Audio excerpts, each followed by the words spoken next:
Welcome back to the Cutty and Govy show. Govy, do you see my tan? It is March beautiful down here in Boca Raton.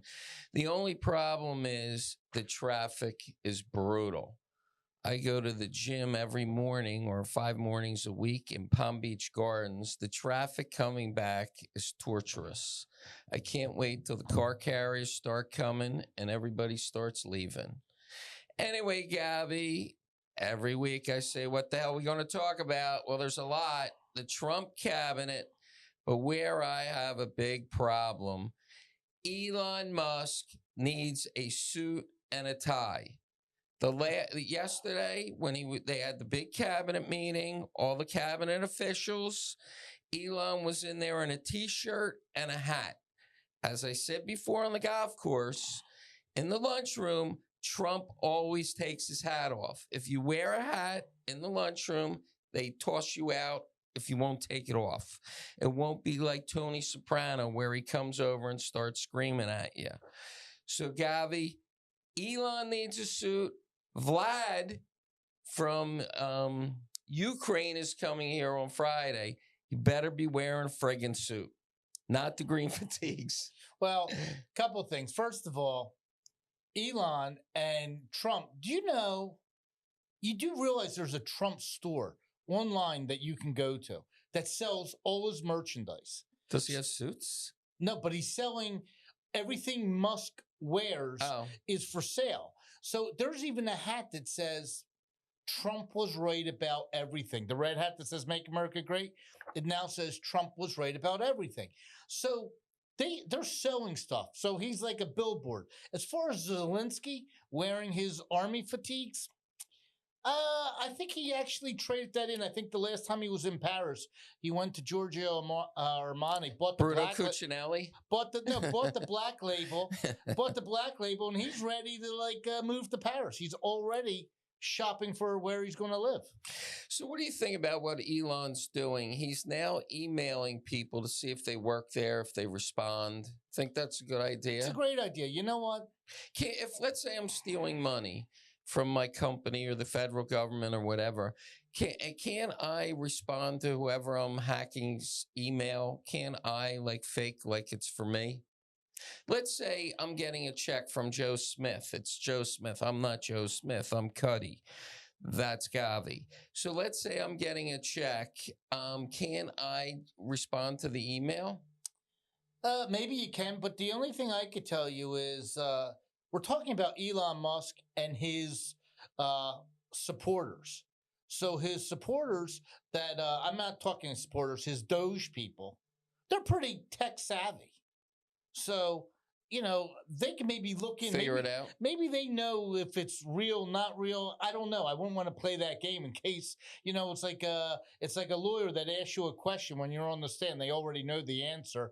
So I'm not quite sure you want to mess around with tech stuff with Elon Musk. I think in order to clean up all these agencies, and there is just so much fraud. I mean, what was it? $1 trillion was stolen during COVID that we gave out? Yeah, well, they want to save $1 trillion, but you heard yesterday, this is my theory. You heard it here first, folks. And Jesse Waters, you're hearing it. Charles Payne, you're hearing it. Everybody on CNBC, Marita Bartiromo, you've heard it here. Donald Trump is wrecking the economy so that Jerome Powell will be forced to lower rates. If they lower rates, the interest on our debt is $1 trillion a year. $1 trillion a year. If they cut interest rates in half, our debt interest payments will save $500 billion on that move alone. Every person that he's firing in the federal government who loses their job, now he's going to pick up in the housing sector and on automobile sales. Over here, these car lots, these cars are 2 inches apart. They're not selling cars. Nobody's selling cars. All these cars are packed in there. So everybody that's getting laid off, there's going to be a job selling cars, doing mortgages, doing title companies, selling houses. So he's got it all figured out. That's my theory. I think he's trashing the economy to lower rates. I like your theory. And I agree. And I agree that that's what he's doing. He's forcing the hand. I think. Look, they're looking at a lot of different things. I think, first of all, I think Trump and Musk, they also laugh at some of these politicians that aren't business people that they like to hear their response. They say something and then they get the response. For an example, when someone says all of these workers that just got laid off at that U.S. aid office say, well, you lost them. They're not going to be voting for Trump now.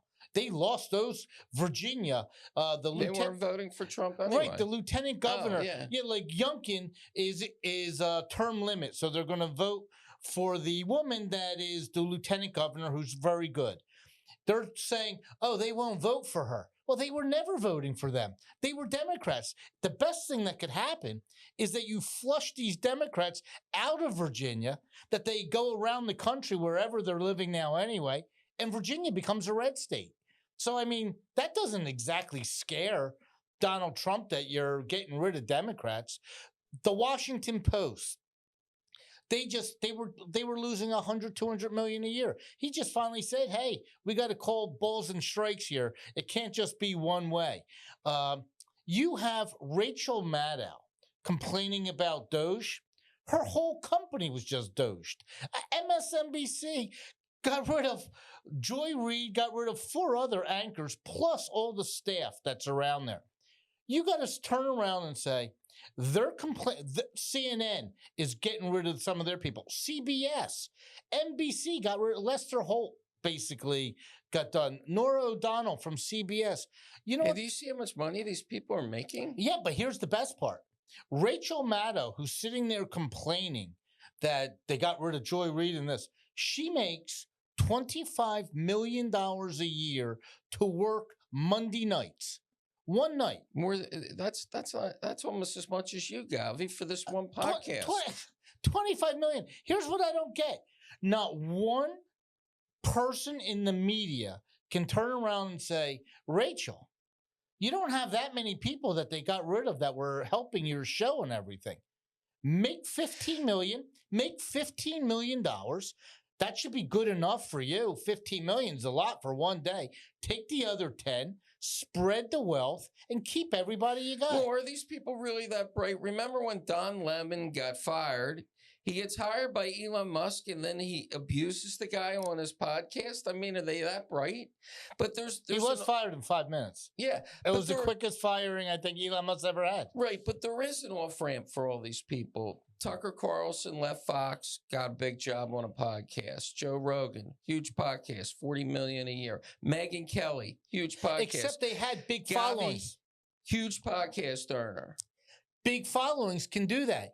Joy Reid wasn't exactly. She had her little thing. There's too many people. They're not turning into her podcast. The election was 77 million to 75 million. 75 million people are watching her. No way. Because I'll tell you why 75 million isn't watching her. Because I don't think they got all the votes. I think they stole so many votes. I mean, really, Biden had 87 million votes the one time he won. That's bullcrap. And you know what? They've been pulling the wool over everybody's eyes. You just got to see a cabinet meeting yesterday. It was really something to see in my lifetime. Every single person was there. Every single reporter. But now you just told me about a fight with Pam Bondi. But wait. Well, I'll get to that. You'll get to that, But Govy. the cabinet members are all sitting around. The media isn't just asking one question. Imagine you get to ask 4 questions. Then you get to rethink about another 4 questions. And all of a sudden, like that guy Rosen is back to asking questions. He was like banned for a while. All of a sudden, he could ask 3, 4, 5 questions. Trump is sitting there. Joe Biden never had a cabinet meeting. When he did, Joe Biden ran it. All right, we don't want to talk about Joe Biden. Well, it doesn't do us any good. I just want to say, they pulled the wool over. They wanted him for 4 more years. Yeah, but that'll be investigated, whatever. The biggest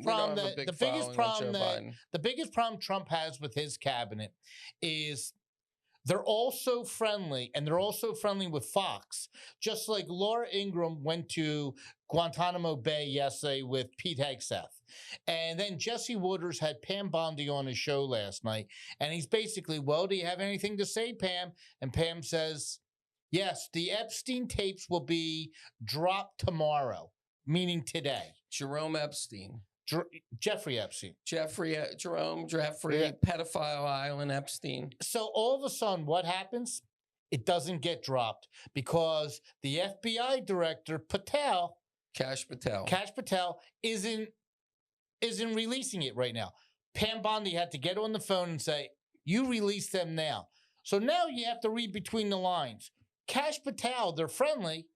There's a reason why he's not releasing it. Is it because DT is on that list? Donald Trump. Is that possible?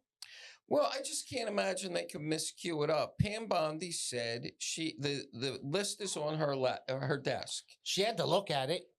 And she said she was releasing it today. And now Kash Patel is saying he's not giving her the list. Well, was it on her desk or does he have the list?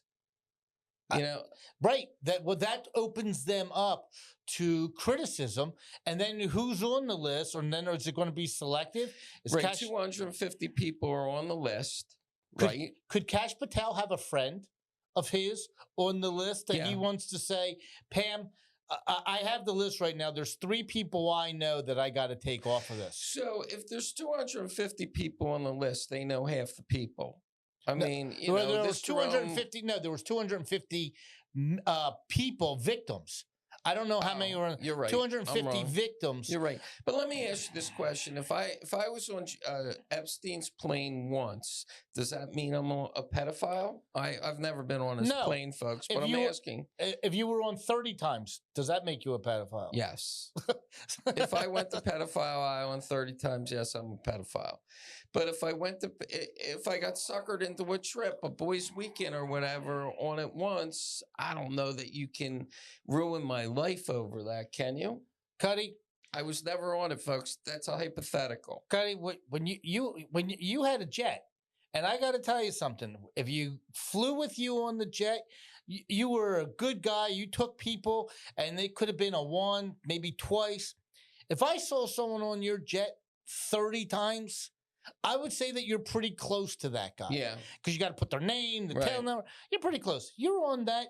If you're on that plane, you're guilty by association. And that is why Bill Gates' divorce took place, because of how many times, and he had to say something. Well, Bill Gates was on that plane 35 times. He's fucked. I mean, he's basically fucked. I mean, his life is over as we know it. I mean, he will be a pariah in the community. I don't care if he's given $100 billion to that charity of his, the Gates Foundation or whatever it's called. If he was on pedophile jet to Pedophile Island 35 times, 30 times, 25 times, he's got a big PR problem. There is not a PR company in the world that can save him. I'll take the job, but I don't think I could save you, Bill. Yeah, and the money really, at the end of the day, doesn't mean much. Right now, like I told you, P. Diddy, would he give up $900 million to say, here's $4 million, P. Diddy, you could start over with $4 million? Does he take the $4 million, or does he roll the dice and try to beat this thing? I'll give you a better deal. I think that he'd be willing to go into debt for $900 million if you gave him a free ride out. Give him all his money back. Plus, he goes in debt for $900 million to pay off all these civil suits. But you get out of jail tomorrow, I think he'd make that deal. Because that guy is so confident in his ability that if he gets an innocent stamp, then he can go make it back. I agree with you. That would be right. He would take that in a heartbeat. There's this guy, I forget his name. He has a YouTube channel. He's a lawyer, Crowell Law or something. And I watched it last night. It was great. Rivers Lawyer. Okay. I watched it last night, and he reviews all these high profile law cases. And he said last night on his show, he said, if you have a guy that's a billionaire, you're representing a purported criminal that has $1 billion to pay you, and you can milk him for the cows come home, and you want off his case, like this lawyer got off his case this week and said whatever. He said there's a real problem. There's a real ethics problem for a lawyer to run from a client like that, a criminal lawyer that deals with dirty guys, ugly guys, horrible guys all the time. If he's running from this guy when he's getting paid tens of millions of dollars to represent him. And that's what he does. He represents. That's what he does. He represents Right. criminals, right? But this is a big time money guy. I Right. mean, a guy that can stroke big checks. I Right. need another 5 million, another 10 million. That's why you're doing it. For you to run out from this guy and say, Judge, I need out of this deal. There's something that is going on that's illegal, unethical, or something bad. Yeah, I mean, it's what was the one there was another suit where the judge just threw out a case that he was friendly with, and I thought the guy was George Norcross. George Norcross. Can you believe his case got thrown out? Okay. A RICO charge. Those are 97% conviction rates. RICO charges. 97. So here's a guy in a judge, politically correct, connected in New Jersey, Philadelphia area, and the judge throws it out. Explain that one to me. I could explain it. You could, huh? I could, but I'm not going right. to. And by the way, the guy who was a big friend of his is this guy named Steve Sweeney. He was a client of mine growing up. I remember taking care of Steve Sweeney when he was he's going to be the governor, next governor of New Jersey. I used to take care of him when I was 10 years old. Yeah, but that was unbelievable. Federal judge threw out this RICO case against George Norcross, and it was like 90 charges or something, and there were like 5 people entangled in it. It was a Philly case or a Jersey case. It had something to do with, Jersey, but that's what P. Diddy needs. Yeah. He needs a judge. Yeah. I mean, so you get to see that. And by the way, P. Diddy's lawyer, don't forget, one of them that's representing him, his wife is representing the other guy in the same jail that killed the insurance guy. Is it Mangione? Mangione. Yeah. I mean, Mangione, by the way, remember my thing, you heard it here. He's getting off on this case. No way, Govy. He's getting off. There's one. No he just shot. They have pictures of him shooting it the doesn't guy. make it, he needs one juror. Yeah. He needs one juror. And he could get one juror. Because they're cheering for this guy. They're raising money for this guy. Right. I think that happens. Well, I don't know. This P. Diddy is interesting. I mean, the lawyer that ran from the case, I guess he's bound by ethical standards that he can't reveal why he left the case. But I'm assuming the judge is going to let him off the case. I think you're right. Listen. But let me ask you this question. If you give this lawyer $5 million and he doesn't see it through to the court case, you've given him $5 million in working money. He gives it back probably. Does he have to give it back? I don't know if he has to. I think he will. Months? I think he will. Yeah. I think he just wants off of this case. Maybe he says to P. Diddy, you didn't disclose to me what the issue was. I'm keeping the $5 But what's mil. all interesting in all these cases, Donald Trump went through this whole lawfare thing. Like, took it like it was, I could never do what he did. Right. But yet, you see these 2 senators. There's a Senator Whitestone of Rhode Island. And he was bashing Elon Musk and this Doge for finding things out. Well, as it turns out, Elon Musk found that there was this one company, nonprofit, that I think it's called like Ocean, something with Pacific, something where they literally pick up the trash on the beaches. And basically, Whitestone's wife was the beneficiary of $2.5 million out of the $15 million that they got. And they have a joint tax. So that means he voted to give money to this nonprofit that he knew his wife was going to make $2.5 million. I mean, it's just so corrupt. I think you're going to find out that there's 100 of Elon Musk is going to find 100 of those stories. I think Menendez is upset. Well, Menendez, or what I can't pronounce his name. He's an idiot. He dealt with Iran. This guy didn't deal with Iran, or he dealt with Turkey. But Turkey. I mean, this guy dealt with an American company, just out stole the money. Look, that's because Menendez wanted gold bars. Why did he need gold bars when all of a sudden you just have to do this? It's like I say all all the time with Joe Biden, and I'm going to say this with Menendez. He didn't just steal gold bars. He stole hundreds of millions of dollars. Right. I mean, Biden didn't steal 20 million. He stole billions. No, billions. I mean, one thing that is great with what you're finding out, I mean, you heard Elon Musk yesterday say, you can go on my website and see, I mean, Stacey Abrams, who was running for governor of Atlanta. What did they give her? $2 billion for her? Crazy. For her thing. $2 billion. But we have a chapter in our book. It's right behind Govy. It's called Gone in 60 Seconds. I love that chapter. Yeah, it's about people that just have brain farts and destroy their life after working their whole career. And you and I have been on the edge of that. We haven't destroyed our life yet.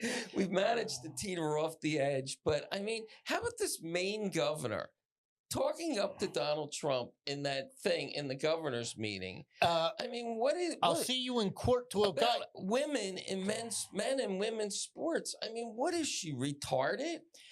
Elon Musk is going to put millions behind her opponent. They just had a poll voter who was a male last year, and he did not place in the men's poll vote. He didn't even come close. Following year, he now is a female, identifies as female. Not only did he win the poll vote, he blew away the record because the strength to put, first of all, a poll vote needs speed, upper body. I mean, it's so unfair. And she was willing to give up $250 million federal dollars to the state of Maine to fight for that cause. It's just, I don't get it. I don't get these people. I don't get it. I don't know the statistics in Maine over how that was voted. I mean, do you know anything about whether overwhelmingly the people in Maine are for men and women's sports, that she would take a chance and ruin her career and $250 million in federal money to the state? The country is 80-20 on this. 80% feel that men should not be, biological men should be in women's sports. And I know tennis players, professional. Yeah, we had this argument today with Serena Williams. Serena Williams, if you asked her, and she has been on the record. She looks like a dude, for the record. She's muscular, she's strong. A college player. College men's player. Not even at a Division I school. I don't care if it's Rollins College in Florida somewhere. They would beat her 6-0, 6-0. I just find that statistic remarkable. And if you took, and I know people on tour, and I know women on the LPGA tour, they're all looking at this, because if you went up to a biological male and you said, go play on the women's tour and go from the women's tees where they hit the ball, they would be driver wedge to the green. They would blow away the field. So I don't even understand the argument. I mean, men are built different than women, the whole biological part of the body. How can they make this argument? I don't even understand the argument. How can you make the argument? I think they can say that they went through some of the change, that they gave them drugs to take away their testosterone. Listen, you're walking around there, you're stripping down, you have a penis and balls. It's like, to me, that's it. It's like, no one's saying to you that someone says that you can't live. It's not like someone saying you can't come into this store. There's no discrimination on colleges, workplaces, but there is discrimination on being fair. It's not fair for you to go into. I agree, it's not fair. So I just don't even understand. So I don't get the Maine, governor to try to say that. Going in 60 seconds. And it's like, and then when you go up against Trump, it's like he knew, he singled her out. He loved it. And now you have JD Vance starting to go after the press. I mean, these guys are just, if you're a press person, can listen to Cutty, that's Govy. If you're on CNN or one of those press pools, don't ask Donald Trump a stupid question or ask him the same question for the third time. He intends to embarrass you. He intends to humiliate you, and he intends to destroy you. And by the way, he makes you think about things. For instance, the AP is no longer allowed on Air Force One or in the press pool, basically, all because they won't call the Gulf of Mexico Gulf of America because that's the new name is Gulf of America. Yet they turn around and they say, you had no problems when they changed the name of George Washington High School, Abraham Lincoln High School, Thomas Jefferson. You're taking down the statues. Christopher Columbus, you're throwing them into the lake. It's okay for you to change those names, but Gulf of America, that's where you drew the line. Right. I mean, he makes them look like idiots. And, you know, today, for instance, where I think he's pretty funny is he has the prime minister, the president of England there. And, you know, they weren't on the best of terms. So the prime minister of England. Don't you love that British accent, though? Yeah, but it's kind of cool. He brings this little note from King Charles. King Charles, because he knows that means something to Trump. Like Trump loves like that note. I was impressed that Trump could read that without glasses. But you want to know something? Trump looks at it as a win-win because King Charles, let's face it, in our lifetime, does the king really have any clout except for charity? Man, he's married to that ugly woman. He had Lady Di. He traded Lady Di in for that Camilla. He lost all respect for me. Yeah, but in the meantime, he now has this credibility Trump gives him. Trump gives him power like the king hasn't had in 100 years. Right. Like, we're in this together, almost like King Charles wants to put his army fatigues on and like battle because we're on these sides, on their side. So when the Prime Minister of England's talking how there's nobody has been a better friend to the United States than us. Meanwhile, I heard Macron say the same thing. Netanyahu said the same thing. Everybody says the same thing. When they come and meet Trump, they all kiss the ring like they're the best friends. But the best was when the Prime Minister of England said, together, we always stand, we fight together, we have each other's backs. And then Trump said, could you have beaten Russia by yourself? It's like, it was just a little punch to say, hey, England, you're great and everything, but Russia would kill you. Like you still need us to make this deal happen. Trump basically went up to the rest of the world. You were really pro-Trump, aren't you? You love Trump. Well, he went up to the rest of the world and said... Don't you think he's like a little maniacal right now? Well, let me he's ask getting you a a little question. everything. He's like, how many fights... You were in business. You are in business. You have kids. How many fights can you be in at one singular time? Like, I can handle 3 fights. I can't handle 9 fights. Let's talk about all his fights. He's tariffing the world. Now you understand he's tariffing the European Union. I'm assuming that means Mercedes-Benz, Porsche, 25%. Equal, fair and fair. 25%. So if you're going out to buy a new Mercedes, Govy, you're going to pay 25% more. A new Porsche, you're going to pay 25% more. You realize that, right? You do realize that they're going to make a deal to make sure that Fords and Chryslers are in Germany. So he's fighting with them. He's fighting with Ukraine. He's fighting with Putin. He's fighting with the press. Okay, let me ask you a question. He's question. fighting with everybody. Let me ask you a question. He's fighting with his kids and his wife. Let me ask you a question.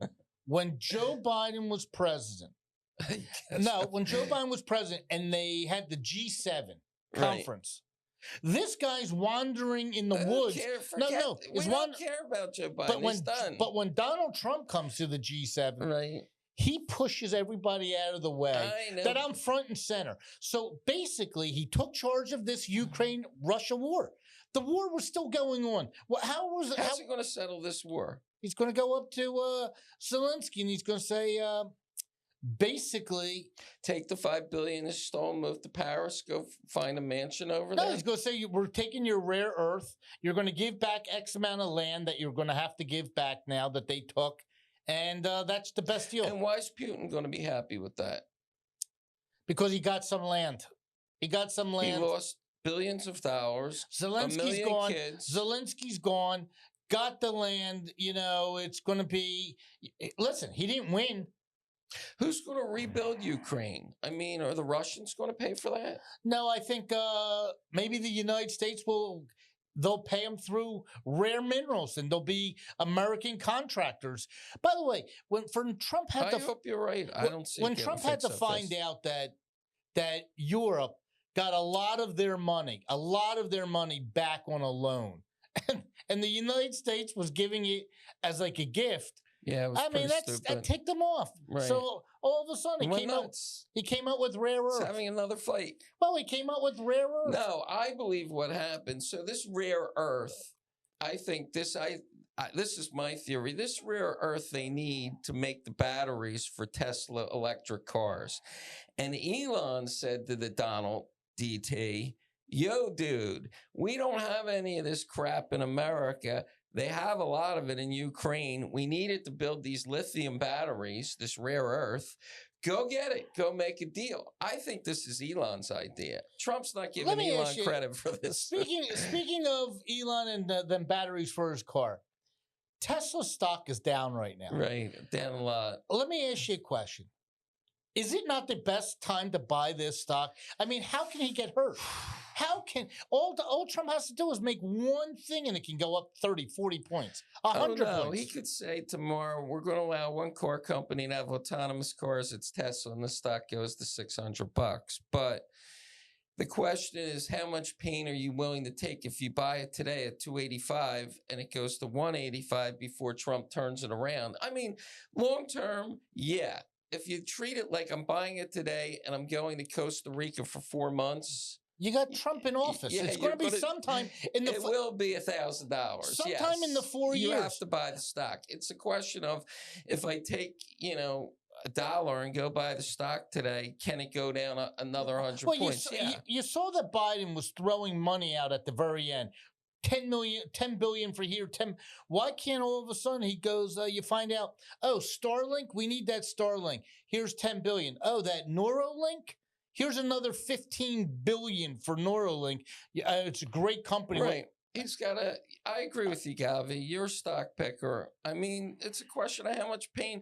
Let's say you have $20,000 and you put it all in Tesla stock and you buy it on margin or whatever the hell you do, and the stock goes down to $10,000. Can you hang in there till it turns around? That's the question. Not everybody have big gazungas like you do. You don't have to buy options. Just buy the stock. Sit there with NVIDIA getting down 15% in a week, But you did make 200 or 300 or 400 million. You just keep your there's stock that it's the end game that you gotta. But I have a subject to ask you. I have it on this sheet, and I'm just curious about it. I'm all fired up, by the way, Govy, because before I came over here, I went and got my iced coffee at the Seed Coffee House. Here it is, and it says "Espresso for President" on it. And it has me all fired up to fight with you on the show. They have 6 convenient locations. Best coffee in town, the Seed Coffee House. Anyway, Govy, Gene Hackman, what do you think happened there? He died. I think he wanted to die. I think there were sleeping pills or there were some pills there. They could have been dead, by the way, for 2 weeks. He died, his wife died, 60-year-old wife. He was 95. 63 and the dog. Right. Now, the dog and she died in the bathroom with pills that were open next to her. So she could have, by the way, taken a sleeping pill, and then there's carbon monoxide. But they haven't ruled anything with carbon monoxide. But I think it's a little bit of foul play that they... So are you automatically assuming he was the one that killed? Why can't it be her that killed him and killed the dog? Why can't she be the bad guy? She could. She could say, I don't want to live without you. And, he's 94 years old.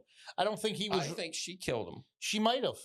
Yeah. She might have. Everybody on radio and TV today said he was the killer. I'm saying she might be the killer. He's 95. How's he killing her? She was in another bathroom. If she was in the bathroom, she could have gone outside. There was no knife wound. So I agree with you on.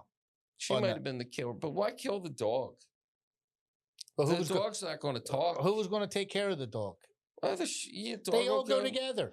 They go to the shelter. They'll advertise it as Gene Hackman's dog. Maybe the dog was 13. Maybe the dog was 13, had a year left. I didn't like the fact. I don't care that they killed themselves. The fact that they killed the dog was bad. Yeah, that's not I like Gene Hackman. By the way, he had a lot of great movies. Yeah, he was great. He was great. I got a question.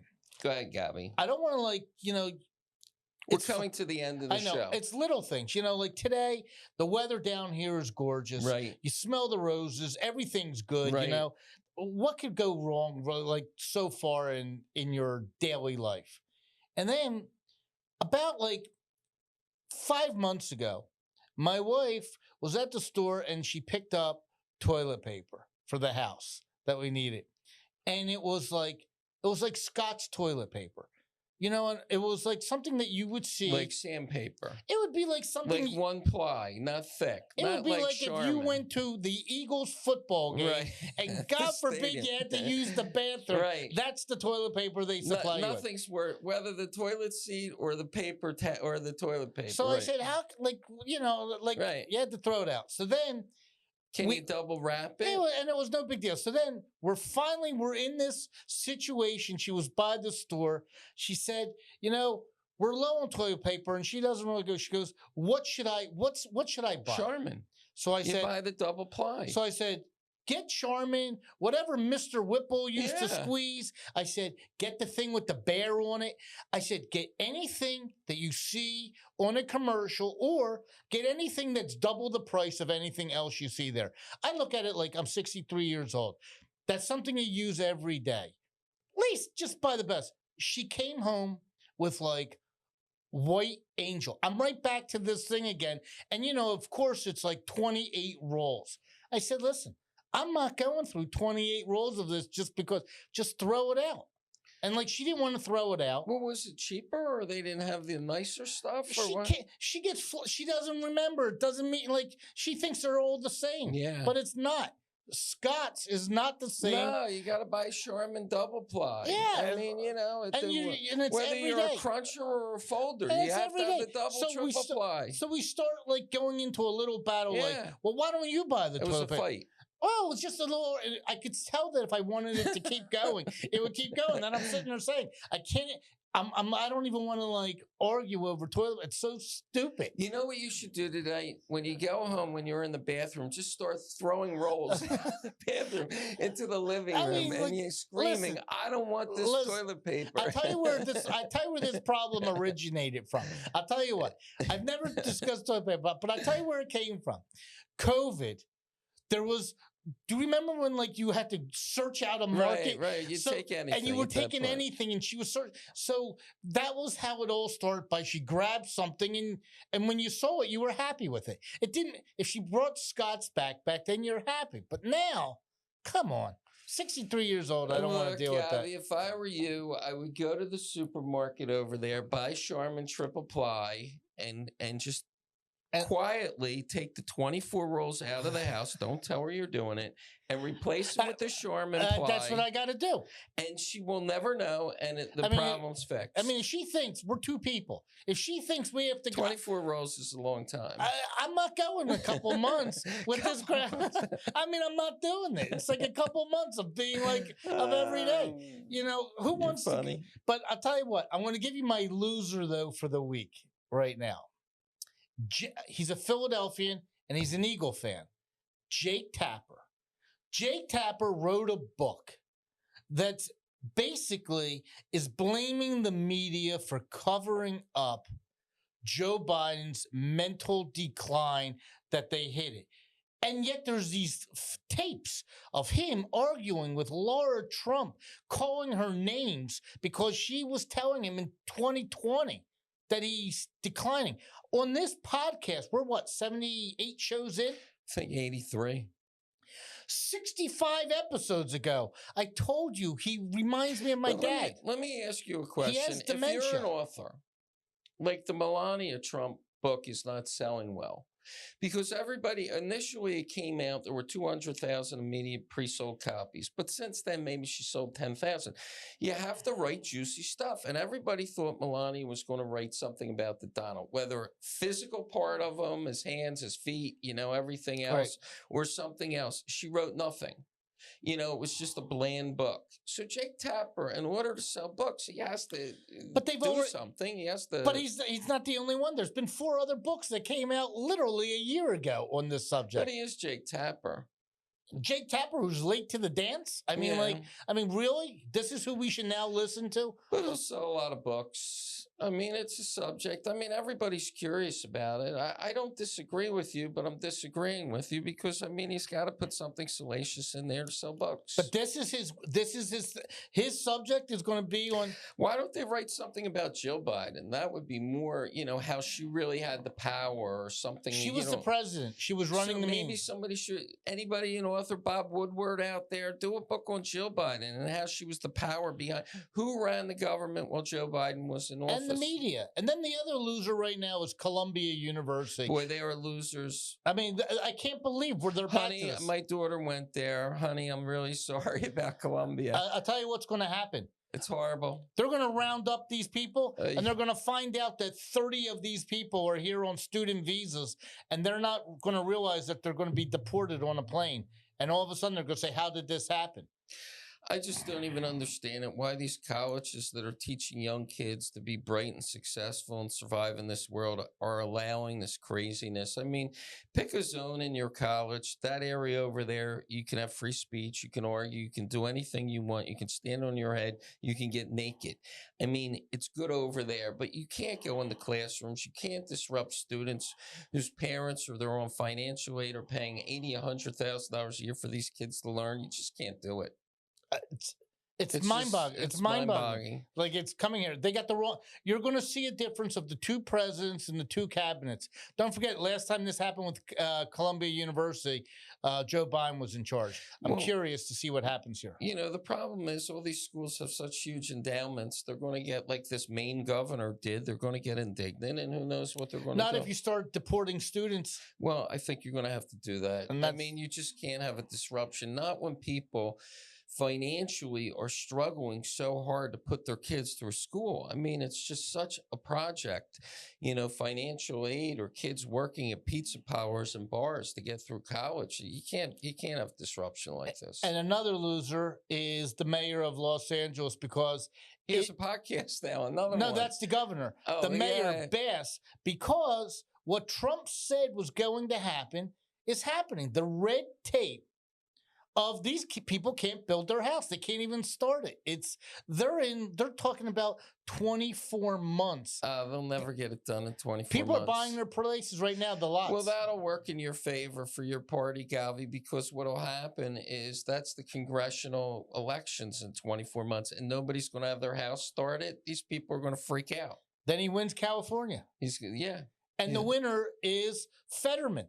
There's a guy that he's the only brain trust in the whole Congress. Is that crazy? Senate. Is that crazy? That look at him. So anyway, Govy, this show went so fast. We had a great argument today. It was fun. I think I won. Did you win? I think I won. I had my good points. You had some good points. Well, all right, folks. Have a great week, and thank you for coming in today. We'll talk to you. Take care. 'Cause I'm only one.